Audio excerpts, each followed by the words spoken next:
el mes de agosto tengamos más parados que en agosto de hace un año, el triple. Entonces no hay recuperación. Pero el segundo dato, ¿cómo es posible que nos hablan de recuperación si además hay 135.000 trabajadores menos cotizantes en la Seguridad Social? Claro, no es posible, no nos lo podemos creer, porque si la recuperación significa que hemos crecido 1,5 puntos del PIB y vamos a crecer 3 puntos el año que viene, bien, pero ¿esto cómo se traduce en el empleo? ¿Y cómo se traduce en los salarios? Porque los trabajadores medimos la recuperación por los salarios, el empleo, por la dignidad, en fin, por cosas de estas tontas, de poca monta. Otros miden con los datos macroeconómicos generales o con los beneficios de las grandes empresas. Nosotros lo medimos de una manera diferente. Nosotros entendemos que no. Solo el 6,4% de los contratos que se hacen hoy en España son indefinidos. Y algunos a tiempo parcial, muchos a tiempo parcial. Y el 50% son a tiempo parcial exactamente. Un tercio de los contratos, casi 6 millones de personas en este país, en este que vivimos nosotros, 1 de cada 3 trabajadores en activo, trabajamos de alta en la Seguridad Social ahora mismo del orden de 17.200.000 trabajadores. Pues bien, casi 6, os estoy machacando de datos, no sé si estáis tomando notas, pero casi 6 millones de trabajadores cobran menos del salario mínimo interprofesional, 648 euros. ¿Alguien puede hacer un proyecto de vida con 648 euros? La pregunta retórica. ¿Alguien puede hacer un proyecto de vida con un salario mínimo? Pues son 6 millones de personas casi, 5.770.000, que cobran menos de 648 euros de salario mínimo interprofesional. Casi la mitad de los parados registrados no tienen ninguna ayuda. Casi la mitad. Con el paro registrado son 2 millones de parados, no tienen ninguna ayuda. Pero con el paro de la EPA son 3 millones de trabajadores los que no tienen ninguna ayuda en este país, de protección. Y la partida de desempleo, este año en los presupuestos, se le ha pegado un bocado del 19%. 5.000 millones de euros le han quitado a la partida de desempleo.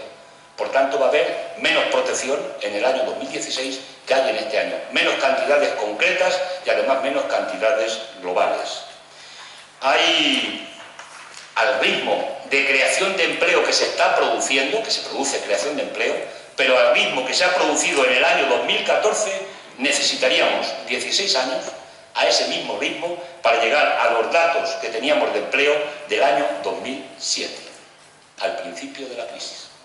En el 2016, muchos de vosotros y vosotras seguiréis vivos y estaréis por aquí, algunos seguramente que ya estaremos por allí, no sé dónde, dando vueltas por el viento, ¿no?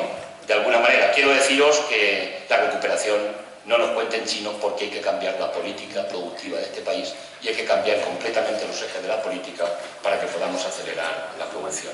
Lo que sí ha crecido son los beneficios de una manera exponencial en España en los años de la crisis, y hay cuadros y datos que ya no voy a entretenerme en ellos, pero han crecido de una manera exponencial los beneficios y han bajado, se ha reducido de una manera importante lo que son los salarios. En este cuadro, desde allí no se verá, habría que hacerlo con diapositivas, se ve perfectamente cómo han crecido los beneficios en la raya de arriba y cómo los salarios se han reducido por la parte de abajo. Es decir, la crisis no ha sido para todo el mundo igual en este país, ni mucho menos. La seguridad social, y voy concluyendo en todo este apartado para entrar en una serie de propuestas concretas alternativas. La seguridad social lo que tiene son bajas cotizaciones. Hay déficit en las cuentas de la seguridad social. ¿Esto qué quiere decir? Mirad, me imagino que esto lo sabéis perfectamente. Para que los jubilados puedan cobrar la pensión, hace falta que los trabajadores estemos trabajando y cotizando a la seguridad social. Con las cotizaciones que pagamos cada día y cada mes, los jubilados cobran la pensión de cada mes. Los jubilados llegan y dicen, yo es que tengo el derecho de 40 años cotizados y el derecho lo tengo ahí, sí, pero si no hay trabajadores trabajando que coticen a la seguridad social, tu derecho puede no ser efectivo. Y hay que tomar nota, porque eso es importante. Cuando eres joven y tienes 20 años, en esto no piensas. Porque ahora lo que piensas es si vas a tener algún día una cotización en la seguridad social. Eso es lo que estás pensando fundamentalmente. El otro ya no, ni te lo cuentas. Lo que va a pasarte cuando llegues a jubilado, pero llegaréis. Y si no, pasan cosas extrañas, ¿no? Y hay un déficit importante. ¿Por qué el déficit de las cuentas de la seguridad social? Pues porque hay una alta tasa de desempleo. Los 5 millones según la EPA y 4 millones del paro registrado no cotizan a la seguridad social. Por tanto, eso no entra en la seguridad social. Segundo, los salarios son bajos. Es que los 5.700.000 trabajadores que cobran menos de 648 euros cotizan a la Seguridad Social, pues por eso cotizan menos. Pero es que además este gobierno ha decidido que para crear empleo había que hacer bonificaciones y exenciones a las empresas de las cuotas de la Seguridad Social. Y ha decidido que para determinados contratos los 500 primeros euros no pagan a la Seguridad Social. Y decidió una tarifa plana de 100 euros por cualquier tipo de contrato de la Seguridad Social. Claro, si a la Seguridad Social le estamos pegando caña y quitándole recursos, claro que hay un déficit en las cuentas de la Seguridad Social. Y ahora están echando mano para cubrir el déficit del fondo de reserva, o lo que se conoce como hucha de las pensiones, que ya le han comido 37.500 millones de euros desde que el PP está en el gobierno al fondo de reserva de las pensiones, porque están provocando el déficit. ¿Y esto qué quiere decir al final del camino? Pues quiere decir que al final terminan tocando las pensiones. Por eso han fijado que la subida de las pensiones será el 0,25% cada año. Mientras tengamos una inflación prácticamente cero como estamos, se gana poder adquisitivo, pero en cuanto la inflación se ponga en un par de puntos, 3 puntos, automáticamente hay una pérdida de poder adquisitivo de las pensiones cada año. Objetivo que tiene el gobierno y que tiene el poder económico. Y consiguen un elemento central de la política de las pensiones, y es meternos una cosa en la cabeza, y es: vais a tener unas pensiones de miseria, no vais a poder vivir con un poco de dignidad cuando seáis viejos o viejas, y por tanto echar mano y ahorrar los que podáis a buscar un fondo privado de pensiones, para lo que la banca te está poniendo los anuncios todos los días en todos los medios de comunicación. Y tú echas la cuenta y, joder, como voy a tener una pensión de miseria, pues voy a buscarme, me contrato un fondo de pensiones, voy metiendo ahorros aquí, me aprieto el cinturón, y así cuando llegue la vejez tengo el fondo público, la pensión pública, que aunque sea pequeña, pero me meto un componente de la privada. Y ese es el gran negocio de la banca. En Estados Unidos el 70% está en fondos privados de pensiones. En España un 7, un 8. Esa es la inmensa diferencia. Y aquí la banca española sueña con Estados Unidos para que podamos ir a los fondos privados de pensiones. El modelo de protección social de Estados Unidos, me ahorro comentarlo aquí para no entrar en detalles incómodos seguramente en algún caso. Todo eso, y concluyo con dos cuestiones, ¿no? Un problema importante y que choca con todo el discurso, una parte del discurso de Yaya. Tenemos un problema de demanda en España, falta de demanda. Si tú le preguntas a cualquiera de la tienda de al lado, al vecino, del taller, y dices: ¿qué? ¿Cómo te va la vida? ¿Y la economía este año cómo vas este mes? ¿Cuántas ventas tienes? Y te dice un 20% menos, un 30% menos. Desde que empezó la crisis muchos han plegado, pero bueno, la cosa va peor porque la gente no tiene dinero y la gente no puede comprarme. Y si la gente no me compra, pues el comercial no me trae producto, yo no encargo a la fábrica no produce, y la fábrica me monta expedientes de regulación de empleo y me echa gente a la calle.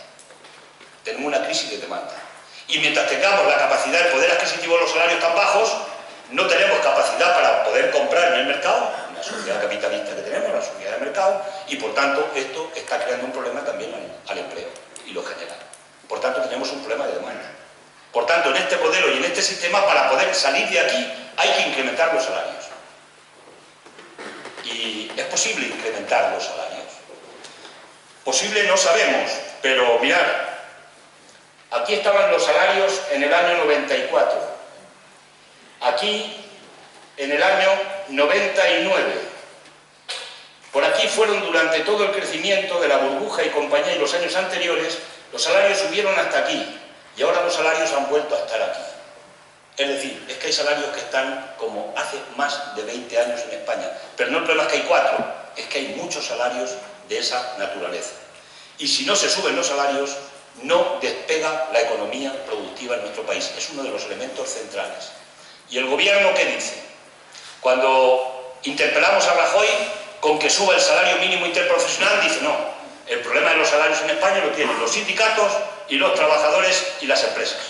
Que se pongan de acuerdo entre ellos, y si ellos deciden que suben, lo deciden, pero el gobierno no tiene nada que ver. El alma bendita que no tiene nada que ver en los salarios, y miente. Porque el gobierno tiene en su mano el instrumento para subir el salario mínimo interprofesional. En España lo tenemos en 648 euros. En los 4 años del gobierno de Rajoy lo ha congelado 2, y lo ha subido 3 euros, otros 2, 3 euros al año, perdón, al mes. Está en 648 euros. El salario en Francia está en 1.465, más o menos el salario mínimo interprofesional. Y Francia no es 2 veces más rica que España. No es verdad. El problema es que el salario está más alto, los empresarios ganan un poco menos y los trabajadores tienen mayor bienestar social. Y con el reparto de la famosa tarta de la riqueza se reparte con más justicia. Y si el gobierno subiera el salario mínimo interprofesional, no solo resolvía todo, porque claro, el empresario llega y te contrata y te dice salario mínimo interprofesional, 8 horas de jornada. Eso está puesto en lo que llaman las bases. Y punto. Pero si el salario mínimo interprofesional se sube, no hay más narices que el contrato te lo tienen que hacer con lo que diga el salario mínimo interprofesional. Por debajo no lo puede hacer legalmente. Y nosotros tenemos una propuesta en ese sentido para hacerlo. Pero además es una necesidad para este país. Y el gobierno no lo hace porque de nuevo se posiciona con la clase que defiende, con la clase que representa, con la COE y en definitiva con lo que representa hoy el Partido Popular. Todo esto, por tanto, hay que dar alternativas. Estamos indignados e indignadas. Creo que más o menos, con más o menos detalle, ya todo el mundo más o menos sabemos en el país los ladrones que hay, lo que han hecho los políticos, lo que han robado los no sé qué es, el desastre de las privatizaciones, las puertas giratorias, todo eso ya lo sabemos, una jarta de veces ya lo hemos teorizado. Hemos aprendido hasta de economía, ya sabemos lo que es la prima de riesgo, hemos aprendido cantidad de palabras que no soñábamos nosotros ni que iban a estar en nuestro argot cotidiano, pero ya están, hemos aprendido mucho. Ahora hay que buscar las alternativas, porque podemos estar muy cabreados y muy indignados, pero si no buscamos alternativas sólidas no resolvemos el problema. Porque con la indignación no se gobierna con la indignación, se gobierna con la solvencia, la seriedad, la soledad, con un proyecto político concreto. Y yo me permito hoy apuntaros, y con todo ello voy a terminar en unos minutos, con una serie de propuestas que si hubiera un gobierno distinto había que poner encima de la mesa de manera inmediata.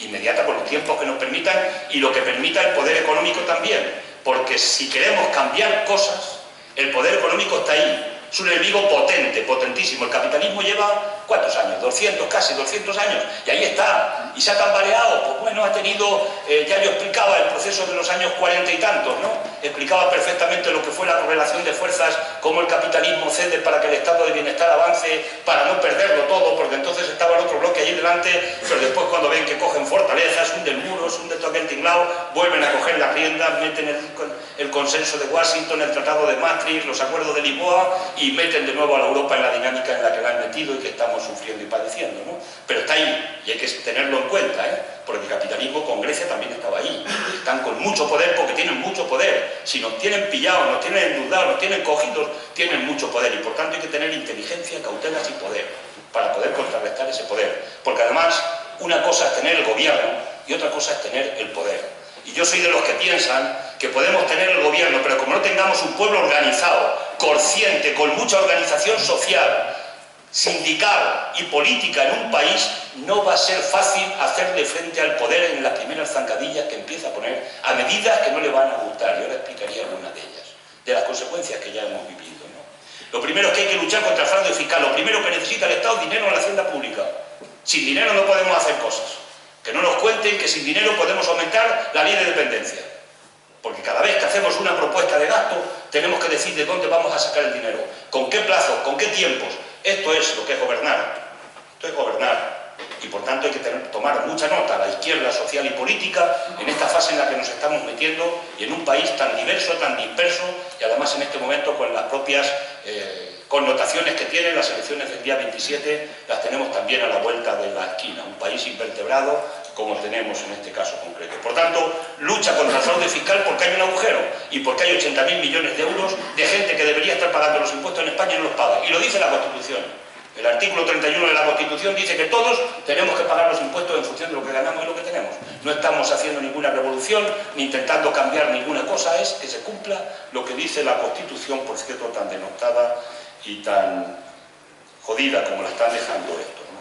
Lo segundo es la reforma fiscal progresiva. Nosotros, dicen que en España hay muchos impuestos. Tenemos 8 puntos de presión fiscal menos que la media de los países de la zona euro. 8 puntos por debajo de la media. Eso es muy importante tenerlo en cuenta. ¿Es que hay que subir los impuestos a todo el país? No. Tienen que pagar los impuestos a aquellos que están haciendo fraude, evadiendo, como dije al principio. Y con eso nos acercaremos a la media de la Unión Europea en lo que es presión fiscal. Salario mínimo interprofesional. En 4 años hay que llevarlo a 1.100 euros. ¿Alguien creéis normal y razonable y creéis que es normal un país donde una pensión se paga mucho más que por un salario?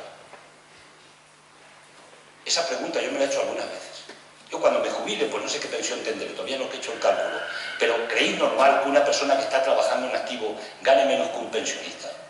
¿Eso es normal? Y no se trata de que le quitemos dinero a los pensionistas, porque esto podría ser recurrente. A lo mejor le dé la idea a Rajoy y le da el punto por decir, mira, por aquí tenemos que meter la brecha, ¿no? No, es que lo que demuestra es la miseria de salarios que tenemos en nuestro país y que esto está desproporcionado.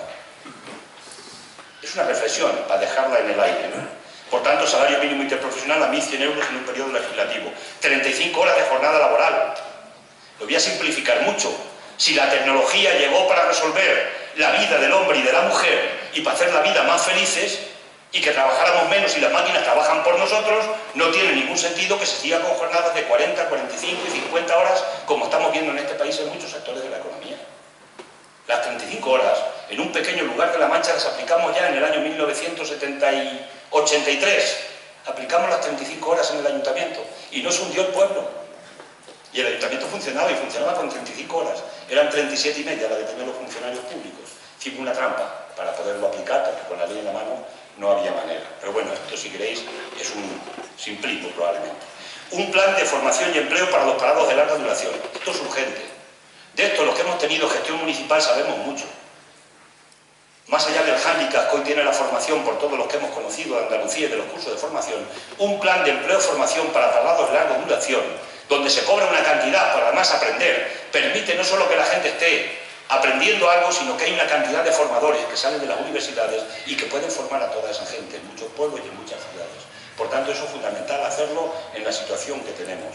Planteamos un plan de rehabilitación y climatización de viviendas. No hay que hacer vivienda pública más. Hoy por hoy no hay que hacerla, ni vivienda privada.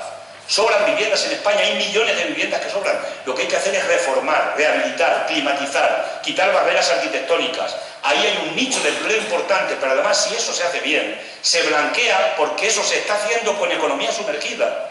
La típica chapuza hoy se ha generalizado y por tanto eso hay que blanquearlo, porque de esa manera se genera empleo, se promueven sectores como la fontanería, la electricidad, los del Pladur, todo eso se mueve, se incorporan ingresos a la hacienda pública. Es importante, pues ese plan se lo presentamos a Zapatero, se lo hemos presentado a Rajoy, ni puñetero caso, y es el que necesita hoy para reactivar el sector de la construcción en nuestro país. Renta mínima garantizada, los sindicatos tienen una ILP, una propuesta, y lo que plantean es 11.000 millones de euros para darle un salario de 426 euros por 14 pagas a 2 millones de trabajadores que en este momento están en la exclusión social. ¿Esto es posible? Pues mirar, al paro, a la partida del paro, desde que está el gobierno del PP le ha quitado 12.000 millones de euros a los trabajadores parados. Cada año ha ido reduciendo la partida del paro. Con lo que le ha quitado a los parados, se le podía dar un salario mínimo a la gente de 426 euros por debajo del salario mínimo, 14 pagas, con una ayuda, una renta mínima garantizada durante un periodo cada año, a 2 millones de trabajadores, que saldrían de la exclusión social y que saldrían de comer en los comedores de Cáritas y en los comedores que están comiendo en este momento públicos en muchos casos. Un poquito de dignidad, muy poquita, pero eso es posible y eso es cuantificable y se puede llevar adelante. Banca pública. Hace falta una banca pública, pero previamente os voy a decir una cosa. Nosotros no somos partidarios del subsidio. Alguna gente dice, estos de la izquierda lo que quieren es que la gente viva al sopabó y le demos una ayuda como los andaluces y además utilizan el tópico de Andalucía y lo que quieren es cobrar la ayuda y no trabajar y eso es mentira. La mayoría de los trabajadores y trabajadoras de este país quiere aportar su fuerza de trabajo y conocimiento a la sociedad. Porque todos nos necesitamos, porque necesitas al maestro, al médico, al policía, siempre que no nos dé muchos palos, hay que decirlo todo, o ninguno, si es posible. Pero en fin, necesitamos seguridad, estamos en una economía y tenemos todos que aportar y producir y darle a los otros igual que recibimos. Por tanto, lo que nosotros planteamos es que hay que reconvertir la ayuda en empleo. Y os voy a poner un ejemplo sencillo. Si le damos 426 euros a una persona de ayuda, es dinero que sale de la hacienda pública, se le dan, gasta 426 euros y eso es lo que mueve la economía. Pero si se contrata por 1.000 euros a una persona y se le da de alta en la seguridad social, de esos 1.000 euros, 580, el 58%, vuelven de nuevo vía impuestos a la hacienda pública del Estado.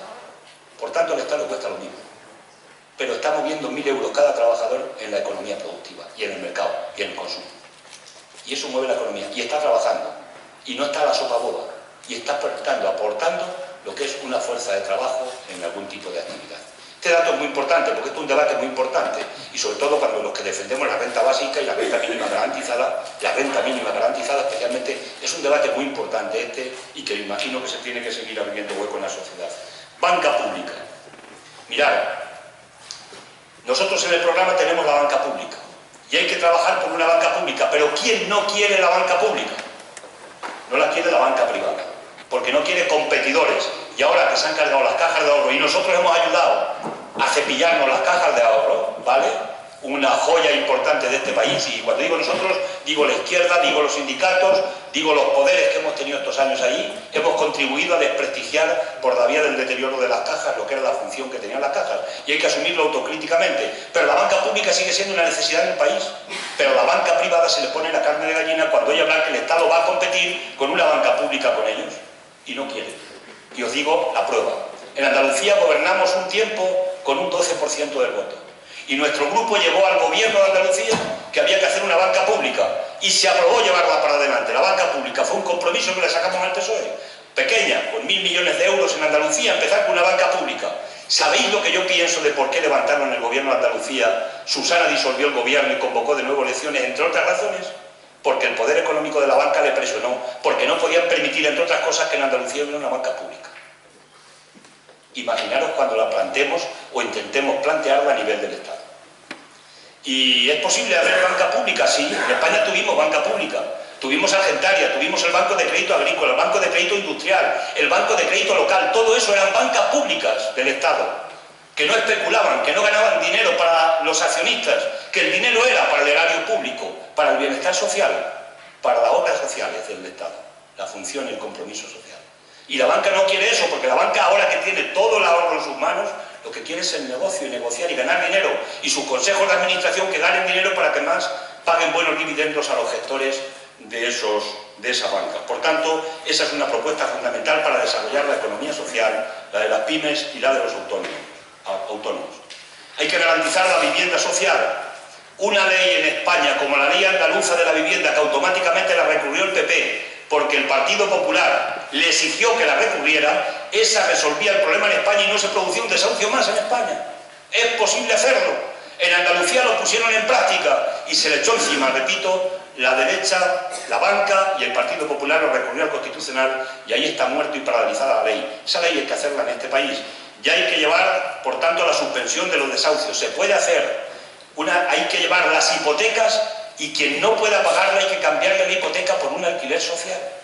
Este es un debate importante que va a afectar a algún millón que otro de personas, porque hay gente que no va a poder pagar la hipoteca, que hay mucha gente y le van a seguir quitando la casa.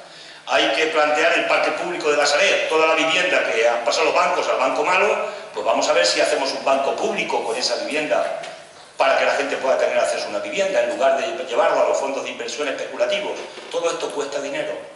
Pero ese dinero que cuesta está en las vías que dije al principio para poderlo sacar. Por tanto, no tendremos que llevar el carro por delante de los bueyes, sino los bueyes por delante del carro. Y por eso decía que la primera medida tiene que ser, como dotamos de recursos a la hacienda pública para aplicar y empezar a poner políticas determinadas, porque vamos a confrontar con el poder económico si tenemos algo que ver en el gobierno siguiente. Y hay que recuperar las plazas. Es que si queremos recuperar la educación hay que meter dinero, sí, pero sobre todo hay que reponer todas las plazas que se han cargado de educación y reponer todas las plazas que se han cargado en la sanidad y en distintos sectores. Y así quitaremos listas de espera en la sanidad, así quitaremos chiquillos y no tenemos tanta aglomeración en las aulas y tendremos más calidad de educación. Y luego falta más recursos, sí, pero lo primero que tenemos que hacer es restituir todo lo que se ha destrozado en este periodo de tiempo, que es mucho. Y eso se puede hacer en ese plan de servicios públicos que planteamos. La inversión pública del Estado, locomotora de la economía, tiene que ser el Estado cuando la empresa privada no tira. Renovables, I+D+I, empleo verde, reforestación. Hay un campo inmenso en todo lo que tiene que ver contra el calentamiento del planeta y lo que tiene que ver con las nuevas energías alternativas. Hay un campo inmenso. Incluso en el propio autoconsumo en las casas, que lo acaba de penalizar el PP hace unos meses con una ley para penalizar los que podamos tener autoconsumo, para que de alguna manera liberemos dependencia exterior de la energía, porque este país es dependiente. Nosotros no tenemos petróleo, nosotros no tenemos una energía propia, tenemos que estar comprando energía y en la pasta es una buena factura esa, ¿no? Ahí planteamos que hay que nacionalizar los sectores estratégicos de la economía y estos son palabras mayores, ¿eh? Esto no es cualquier cosa, pero hay que arremangarse y hay que tirar para adelante, porque entendemos que tienen que estar nacionalizados sectores estratégicos de la economía y especialmente el sector que tiene que ver con la energía. Y luego hay que ir, evidentemente, a planes de inversión europeos. Estamos en Europa y el plan Juncker es un plan débil. Y nosotros estamos con el plan de los sindicatos, de la Confederación Europea de Sindicatos. El plan de Juncker pone 1 euro el Estado y 15 los privados. Eso no va a tener viabilidad. Y nosotros planteamos que tiene que ser un plan de 2 billones de euros, 11 millones de empleos se podrían crear en toda la Unión Europea en un periodo de 10 años. Esas son algunas de las propuestas. Y finalmente, derogaciones. Si cambiamos el gobierno, si cambiamos la correlación de fuerzas en el Parlamento, hay una serie de leyes que hay que derogar.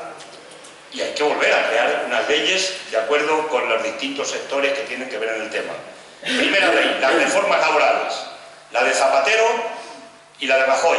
Hay que derogarlas y hay que ir a una reforma laboral y empresarial en relación y en negociación con los sindicatos y sectores empresariales. Pero algo que no sea para cargarse empleo como han hecho con las reformas laborales. 2. Hay que derogar la LOMCE y hay que hacer una ley de educación que esté de acuerdo con toda la comunidad escolar. Y a ver si conseguimos un día tener una ley de educación que no haya que estarla cambiando cada vez que cambiamos a un gobierno. A ver si es posible que podamos conseguir una ley que dé estabilidad, para que haya estabilidad en la educación. La ley Mordaza, hay que cargarse la ley Mordaza. Si hemos vivido en este país 40 años de democracia, sin la ley Mordaza, ¿por qué no vamos a poder seguir viviendo otros 40 años más? ¿Por qué nos tienen que modificar el Código Penal y meternos una ley para penalizarnos en las movilizaciones y que no podamos ni protestar ni manifestar lo que es nuestra necesidad y nuestras aspiraciones a cambiar la sociedad? Hay que derogar el pensionazo de Zapatero y hay que derogar el artículo 135 de la Constitución. Y para todas estas cosas hace falta voluntad, equipos, poder, pero sobre todo gente organizada. Un pueblo sin organizarse no será capaz de poder confrontarse a todo el poder que está detrás, que va a intentar impedir que se puedan desarrollar este tipo de medidas, porque estas medidas afectan al poder económico, al poder del dinero, a la oligarquía y al gran capital, y son medidas que son positivas para la clase trabajadora y para la mayoría social de nuestro país. Y si no nos organizamos, nosotros no haremos cambio en este país. Yo tengo esperanza, no la perderé nunca, me moriré con esperanza. Creo que tenemos una buena ocasión para dar un buen empujón en este caso concreto y en este momento de nuestra historia, y concluyo con una afirmación. Si hay unidad popular en este país, estamos en condiciones de cambiar el gobierno y echar al PP. Si no hay unidad popular completa en este país, el PP va a seguir gobernando con otros aliados durante otro periodo de 4 años.